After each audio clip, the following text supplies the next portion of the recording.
Mul on väga hea meel, et alustavad õpetajad Eestis ei ole enam kunagi üksi, et nad tunnevad neid teisi teistes koolides, teistes linnades ja külades, kes samamoodi on just alustanud. Muidugi noorel põlvkond ilmselgelt ei olegi kunagi üksi, sellepärast et võrgustumise meetodid tänu tehnoloogilisele arengule on ju ilmsed ja elementaarsed. Mujal maailmas ringi käies, kui sa püüad seletada avaliku sektori inimestele ja tähtsatele presidentidele ja ministritele, et ärge üldse muretsege, see järgmine põlvkond on iseenesest digitaalne, et te peate muretsema sellepärast, et te sellest rongist maha ei jääks, sest et inimesed üritavad lihtsalt riigi oma elust välja, kui riik on ainult asi, mis on analoogne. Et siis Eestis õnneks saavad kõik sellest aru, et normaalne inimene ongi hästi võrgustunud. Aga seda ei asenda see, et mõnikord tahaks tulla kokku ja rääkida näost näkku. See on endiselt meile kõigile väga oluline.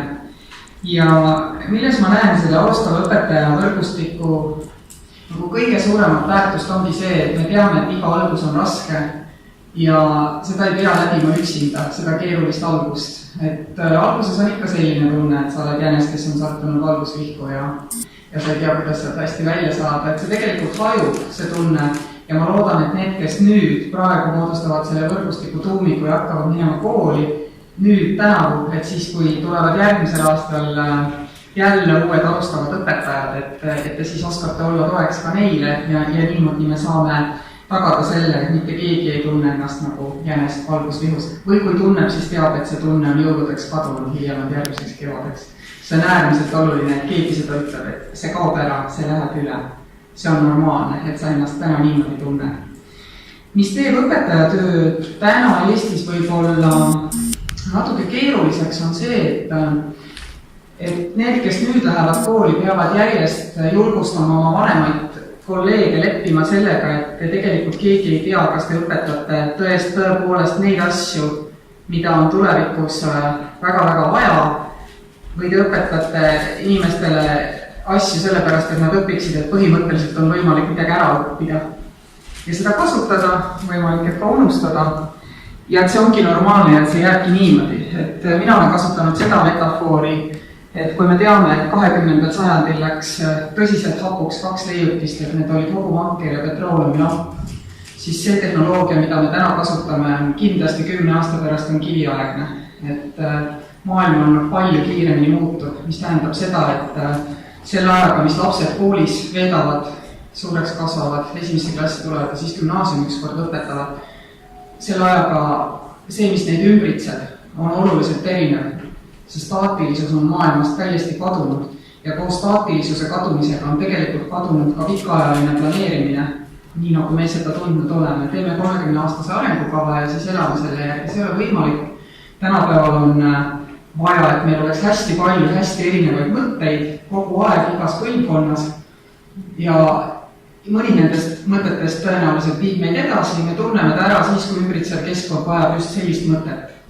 Ja midagi sellist õpetada inimestele on kaunis keeruline ja millegi sellisega ka leppida, et see niimoodi on hästi keeruline.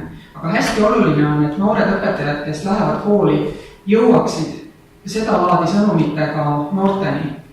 Kes vastasel korral on oht, et kui õpetajad paratamatult nad on oluliselt vanemad, mõned on ju ka päris eakad, et nende jaoks nad võivad tahta väga edastada seda sõnumit, et maailm muutub väga kiiresti ja kõik see, mida me täna õpime, välja arvatud põhitööd loomulikult, võib ülehomme olla midagi, mida te peate ümber õppima. Aga see ei tule nii usutavalt välja, et ma tajun seda ise, mulle tegelikult enam ei meeldi see nii väga, et asjad nii kohutavalt kiiresti muutuvad. Mis on veel hästi oluline, on ette valmistada noori selleks, et nende elus ei tule tõenäoliselt niisugust stabiilset perioodi, kus sa lõpetad kooli, lähed tööle, siis töötad päris kaua ühel erialal ja siis läheb pensionile ja tuleb pension.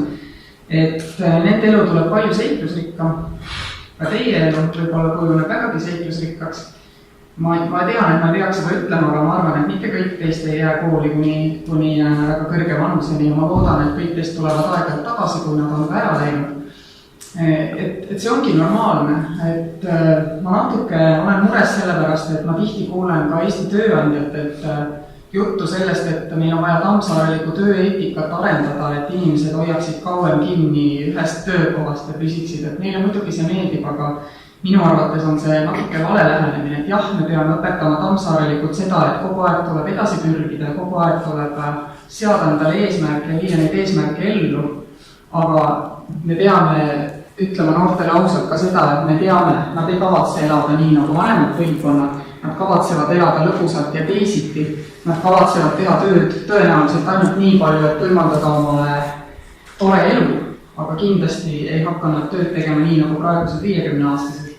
Et seda põlvkonda, kes praegu koolides kasvab, minu meelest eelistab minu enda põlvkonnast ikkagi väga oluliselt see, et kui meie saime rohkem palka, siis me lihtsalt läksime poodi, ostsime suurema auto, aga see põlvkond võtab selle aja ja teeb midagi muud. Läheb Eestist ära, on mujal, tuleb tagasi.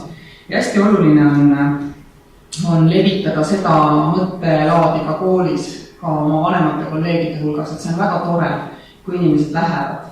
Et küllap nad siis ka tulevad, kui me ütleme, et see on tore, et nad lähevad. Ma olin natuke murelik, kui ma Eesti Vabariik 100 avaüritusel kuulsin kontserdi vahetekste, mis kõik tegelesid sellega, et noortel on kohustus ajada alla juured ja püsida siin ja 50-aastased ei peaks ütlema 15-aastased, et istu kodus, see tööta nagu nii. Ja tänane maailm seda ei soosi. Et see, mida teie peate koolis õpetama ja saate koolis õpetama, on lennuvõime kõige laiemas mõttes. Peate õpetama need linnurajad lendama, et nad seda ei kardaks. Lapsi on mitmesuguseid, ka laste hulgas on neid, kes tegelikult kardavad seda 21. sajandi elumudelit, kellele meeldib stabiilsus ja kes tahaksid teada, kuidas seda iseenda jaoks luua. Neid tuleb julgustada, sest et minu arvates, ma ei tea, ilmselt siis see ongi, me saame öelda, et see on uus stabiilsus, et kõik kogu aeg muutub. Aga see on tohutu väljakutse teie põlvkonnale, teie, kes te lähete täna kooli, muuta seda paradigmat, seda aru saama, sest et praegu mulle natuke tundub mõnikord, et inimesed lepivad sellega, et maailm muutub, aga nad lepivad, mitte nad ei vaimusta sellest. Seal ei ole päriselt seda ühine. Et ka minu käest, kui ma koolides käin, vahest küsitakse selliseid natuke väsinud küsimusi, et lapsed isegi võivad seda täitsa teha mõnikord, et kuna see ometi lõpeb, näiteks arutelu Euroopa Liidu tuleviku üle, et ei lõpe, ei saagi lõppeda ja oleks väga õudne, kui lõpeks. Et kogu aeg ei midagi muutub, kogu aeg me peame arutama. Natuke tahaksin rääkida ka õpetajatöö mainest, et ma ei tea, millest see tuleb, aga ma käin koolides, siis mulle jääb mulje, et need inimesed, kes arvavad, et õpetajatöö maine Eestis on madal, töötavad valdavalt koolides. Ma ei tea, miks see nii on, ma ei oska seda millegagi seletada, aga ma arvan, et see võib-olla tuleneb sellest 90-ndate algusest, kus praegused täies tööjõus õpetajad tulid kooli ja siis tõesti oli niimoodi, et pangatellerile maksid ka rohkem palka kui õpetajale. Täna on see kindlasti vastupidi ja väga olulisel määral vastupidi, aga kuskile on see jäänud sisse ja see on jäänud kinni, et tegelikult ei ole õpetaja maine, õpetaja töö maine minu hinnangul üldsegi madal, kui ma ülejäänud ühiskonnagruppidega suhtlen, siis see maine on hea ja muu meelest ka arenev ja tõusev, et kahtlemata aitab siin kaasa see, et meil on päris tükk aega ka riigieelarve kokkupanemisel mitu aastat ikkagi juba räägitud, et oluline on, et õpetajad teeniksid üle Eesti keskmise palga ja see ka indikeerib ikkagi staatust.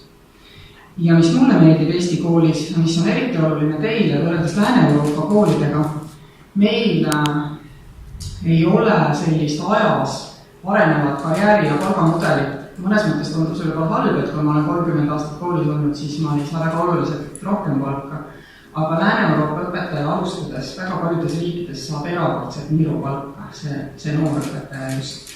Jah, keskmine palk õpetajal vaadatakse päris korralik, aga esimene 10 aastat on minu arust ikka täiesti jube. Belgias näiteks alustav õpetaja palk on 1400 eurot kuus, kui ollakse kaugemal keskustest, väiksemates linnades. Belgias seal on ikkagi natuke kallim elatustase elamine kui siin. Et mulle meeldib, et meil noori õpetajaid ei diskrimineerita koolis. Et see on väga hea ja väga tore.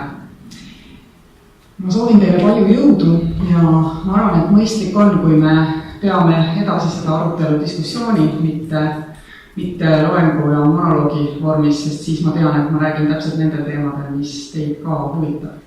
Ja ma jään teile väga kaasa elama ja ma loodan, et see võrgustik kujuneb tõsiseks abiks õpetajate kooli toomisel. Ja loomulikult ma loodan, et paljud teie hulgast jäävad kooli väga kauaks, aga kui ei jäänud, siis tulge jälle.